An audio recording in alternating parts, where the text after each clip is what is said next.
हूं कलीमुल्लाह। आज हम बात करेंगे अजरबैजान बाकू से शेंजियन वीज़ा फ्रॉड या हकीकत। क्या अजरबैजान बाकू से शेंजियन वीज़ा लिया जा सकता है या नहीं? हमारे साथ हैं अली अकबर साहब। अस्सलाम वालेकुम सर, क्या हाल है? वालेकुम अस्सलाम करीमुल्लाह। मैं ठीक हूँ, आपका क्या हाल है? अल्हम्दुलिल्लाह सर। सर आप हमें बताएं कि क्या कम पढ़े लिखे लोग अजरबैजान बाकू में छोटा मोटा अपना बिजनेस सेटअप करके अपना स्टेटस बना के शेंजियन वीज़ा ले सकते हैं?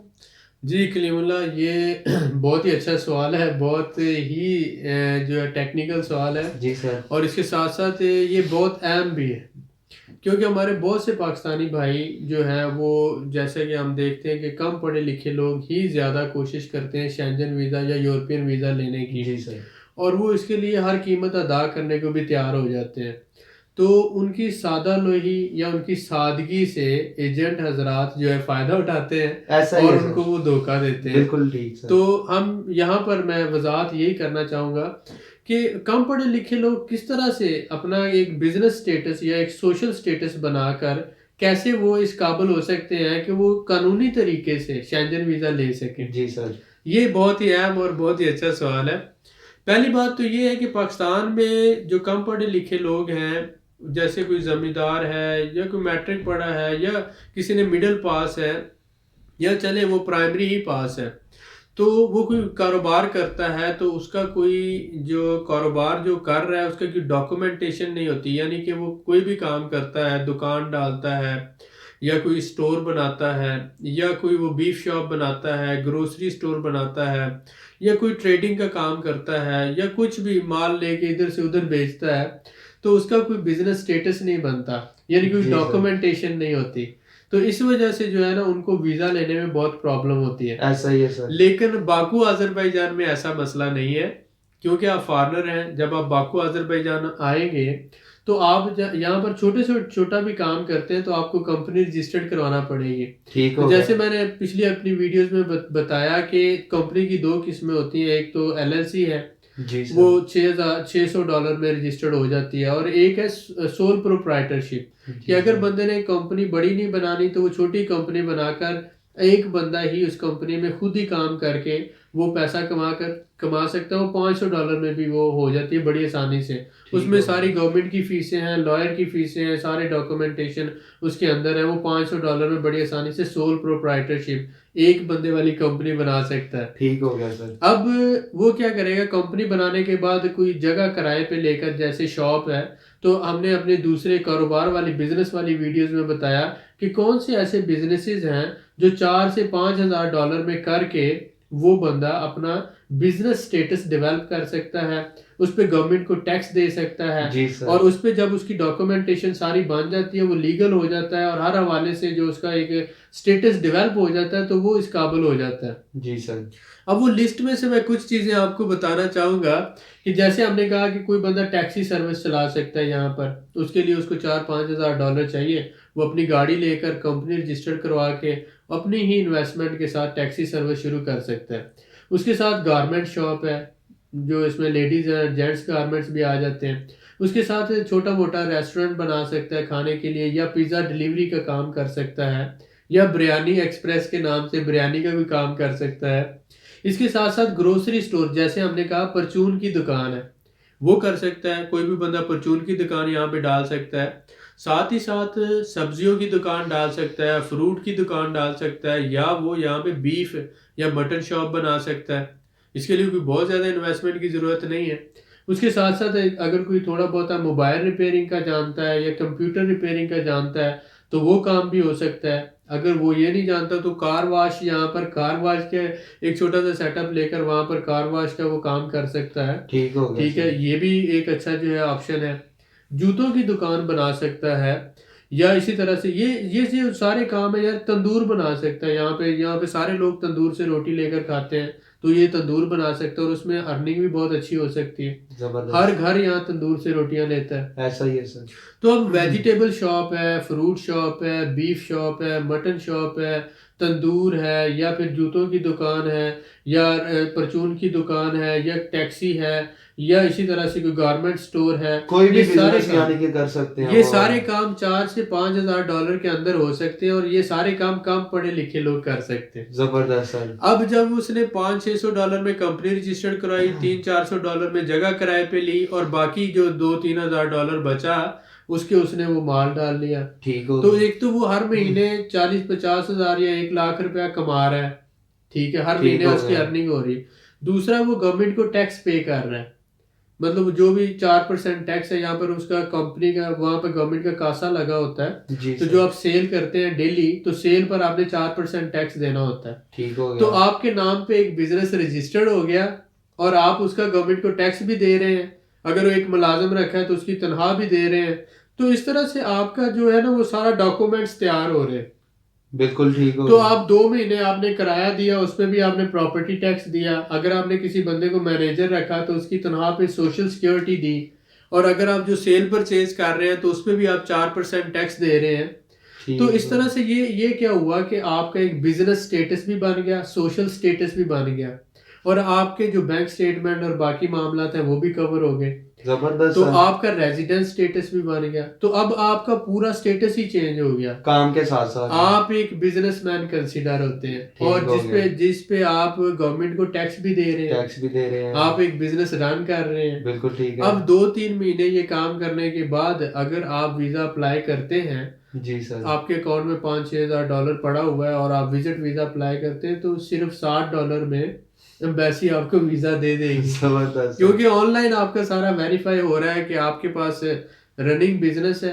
ऑनलाइन आपको एम्बेसी चेक कर सकती है, आप टैक्स दे रहे हो, आपने मुलाजिम रखे हुए और आप काम कर रहे हो और आपके पास यहाँ रेजिडेंस स्टेटस है। बिजनेस होना चाहिए, छोटा है बड़ा है, इस जी पे जी, कोई और ये मामला कोई नहीं। बहुत बड़ी इन्वेस्टमेंट नहीं है 4-5 हज़ार डॉलर में। लेकिन मसला क्या है कि हमारे लोगों को पता नहीं है, उनको ऐसा ही कोई है गाइड सर। करने वाला नहीं है। तो इसलिए वो इतना ज्यादा पैसा खर्च करने के बाद भी जो है वो अपना जो रिजल्ट उनको नहीं मिलता, बल्कि उनको सिर्फ फ्रॉड मिलता है। जबरदस्त सर। जी जी। सर जो गलत और फ्रॉड लोग हैं, इनसे बचने का तरीकाकार क्या है, इस हवाले से आप अपनी पर्सनल जो एक्सपीरियंस है ना उस शेयर करें हमारे साथ। जी कलीमुल्लाह, सबसे बड़ी बात तो ये है कि हमें निशानदेही कैसे करनी है कि ये बंदा गलत है ये सही है। ऐसा ही है। जब हम निशानदेही कर सकते हैं, उसके कुछ पॉइंट्स हैं, तो उसके बाद फिर हम उनसे बच सकते हैं ना। ठीक हो तो गया। पहले हम कोई भी जो सबसे बड़ा, जैसे हम बात करते हैं how to recognize the hazard, जो हैजर्ड होता है या जो नुकसान पहुंचाने वाली चीज होती है, पहले तो उस चीज का, जैसे इलेक्ट्रिसिटी है तो हमें पता है कि ये बिजली है, ये नुकसान पहुंचा सकती है, हमें पता है ये आग है, ये हमें जला सकती है। इसी तरह से हमें पता है कि कोई भी ऐसी चीज जो नुकसान दे सकती है, हम उससे जी सर। बचने की कोशिश करते हैं। तो निशानदेही ऐसे लोगों की कि ये लोग फ्रॉड हैं, वो निशानदेही क्या है? पहले तो कुछ फैक्टर्स हैं, जैसे अपने तजर्बे से शेयर कर सकता हूँ। ऐसा बंदा जो कोई रजिस्टर्ड कंपनी नहीं है जिसके पास, बिल्कुल ठीक है। और उसका अपना कोई सोशल स्टेटस नहीं है, ऐसा ही है। यानी कि एक तो है कि वो आप बैठा है गली मोहल्ले में चल रहा है फिर रहा है, आप उसे पैसे दे देते हैं और वो आपको रिसीविंग नहीं देता पैसे। उसका तो अपना स्टेटस नहीं है ना। उसके पास ना ही कंपनी है और बिल्कुल ना ठीक ही हो गया। गवर्नमेंट से उसने लाइसेंस लिया हुआ है, ना ही वो रजिस्टर्ड है, ना ही उसका कोई ऑफिस है और ना ही उसको ऑथोराइज है कि वो ये सर्विस प्रोवाइड कर सके। ठीक हो गया। तो ऐसा बंदा जिसको जिसको तजुर्बा भी नहीं है, जिसके पास लाइसेंस भी नहीं है, जी सर। कंपनी भी नहीं है, एक्सपीरियंस नहीं है, और फिर जब वो आपसे पैसे ले रहा है तो आपको ऑफिशियल जो है, जी सर। ना ही वो पैसे लेकर रसीद नहीं दे रहा या फिर नोटरी पब्लिक के पास जाकर आपसे पैसे नहीं ले रहा। तो जैसे मैंने पिछली वीडियो में बताया कि जब आप किसी को लेन देन करते हैं तो यहाँ पर तरीका ये है कि आप नोटरी पब्लिक के पास जाते हैं। वो आपका भी और मेरा भी दोनों का पासपोर्ट लेगा, वो बताएगा कलीमुल्लाह आप ये पैसे ले रहे हैं तो क्यों ले रहे हैं, जी अली सर। अकबर ये दे रहा है तो क्यों दे रहा है। अगर वो काम नहीं होगा तो उसके आप एक्शन ले सकते हैं और अपना पैसा वापस ले सकते हैं। जबरदस्त सर। या फिर कंपनी के लेटर हेड पे डायरेक्टर स्टैंप लगाकर सिग्नेचर करके देगा कि इस काम के लिए मैंने पैसे लिए हैं जी। और अगर ये काम ना हुआ तो पैसे वापस देंगे। ठीक हो गया सर। तो आपसे कोई भी बंदा जब विदाउट ऑफिशियल रिसीविंग पैसे ले रहा है तो वो आपको पैसे कहाँ वापस देगा? उसने काम भी नहीं करना, पैसे भी नहीं देने। तो वो ढूंढेगा ही नहीं सर, ना वो उसका मिलेगा ही ऑफिस नहीं, है। ना उसका ऑफिस है, ना उसका कोई स्टेटस है, वो खुद विजिट वीजे पे है या उसका कोई सिस्टम ही नहीं है, आप उसको उसके खिलाफ कोई एक्शन ही नहीं ले सकते। तो इसका मतलब ये है कि जब हम ऐसे बंदों के साथ डील करते हैं तो हम अपने साथ ही फ्रॉड कर रहे होते हैं। जबरदस्त। हमें सबसे पहले ऐसे बंदों से बचना चाहिए। बिल्कुल सर, ऐसा ही है। $200-400 सर्विस चार्जेस बचाने के लिए हम 5-6 हज़ार डॉलर का नुकसान कर लेते हो, किसी ऐसे बंदे को पैसे दे देते हैं जो हमारे साथ दोस्ती यारी या ताल्लुक बनाकर हमसे पैसे ले लेता है और बाद में गायब हो जाता है। हम कहते हैं यार बंदे ने मुझे धोखा दे दिया। भाई आपने धोखा खाया ही क्यों? आपके अंदर इतनी कमजोरियां हैं कि कोई बंदा उसका फायदा उठाकर आपसे पैसे लेकर चला गया, तो आपको पहले उन कमजोरियों को ढूंढकर खत्म करना है बिल्कुल कि ठीक है आपके अंदर क्या कमजोरियां थी कि उस कमजोरियों का उस बंदे ने फायदा उठाया और आपकी जेब से पैसे निकलवा लिए। ठीक हो गया। बहुत शुक्रिया सर आपका। जी बहुत जी ज्यादा मैं मशहूर हूँ कि आपने मुझे बड़ी कीमती राय आप जो हमें दे रहे हैं। जी जी सर आप हमें अभी ये बताएं कि अजरबैजान बाकू में जो वीजा बंदा अप्लाई करता है शेंजियन, जी जी तो उसे कम से कम कितनी देर बाद ये वीजा अप्लाई करना चाहिए जिस ताकि वो कामयाब हो सके, जी जी। और कैसे कामयाब हो सकता है वो? हाँ, ये बहुत अहम बात है कि अगर कोई बंदा पाकिस्तान से आता है, यहाँ पर कोई छोटा मोटा बिजनेस बनाता है, तो उसको कितना अरसा वेट करना चाहिए, कितना टाइम लग सकता है। तो सबसे पहली बात तो ये है कि एक जब भी वो कोई बंदा आएगा बिजनेस वीज़ा पर आता है, यहाँ पर आके कंपनी रजिस्टर्ड करवाता है, तो 1 माह बाद उसको यहाँ पर रेजिडेंस मिलती है। उसके बाद कम से कम ज़रूरी तो ये है कि 2 महीने, अगर उसको पहली दफ़ा 3 माह का रेजिडेंस मिला है तो वो उस अपना ऑफिस बनाए, उसको रन करे, एक जी सर। मैनेजर रखे और वो सारा सिस्टम को चलाए और गवर्नमेंट को 3 से 4 महीने टैक्स दे, और साथ साथ वो अपना काम भी चला रहा है और साथ साथ उसका मकसद ये नहीं होना चाहिए कि बस वो बनाया और वीज़ा अप्लाई करे।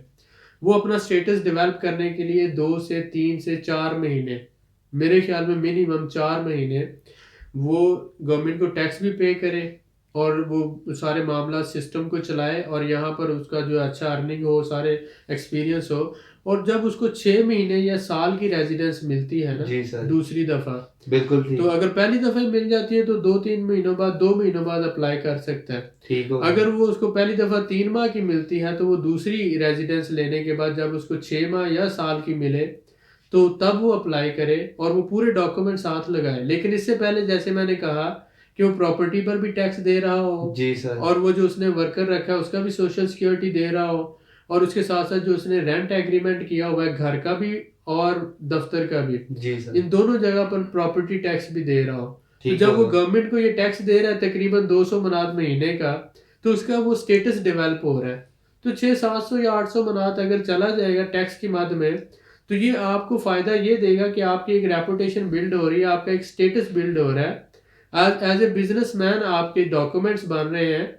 वो जो फिर आप अप्लाई करोगे तो आपका ऑनलाइन सारा सिस्टम में आएगा और उसकी बेस पर आपके अकाउंट में अगर अच्छे पैसे हैं, 6-7 हज़ार डॉलर है, और आपके डॉक्यूमेंट सारे सही हैं, इन ऑर्डर हैं, आपकी ट्रैवल हेल्थ इंश्योरेंस भी है, होटल बुकिंग भी है, बैंक स्टेटमेंट भी है, उसके साथ साथ आपके बिजनेस के डॉक्यूमेंट्स भी हैं, तो आपको बड़ी आसानी से वीज़ा मिल जाएगा। जबरदस्त सर। जी जी सर आपने कभी शेंजियन वीजा लिया है यहाँ से, या आपके कोई दोस्तों ने लिया हो शेंजियन वीजा? जी सर, आपका बहुत शुक्रिया।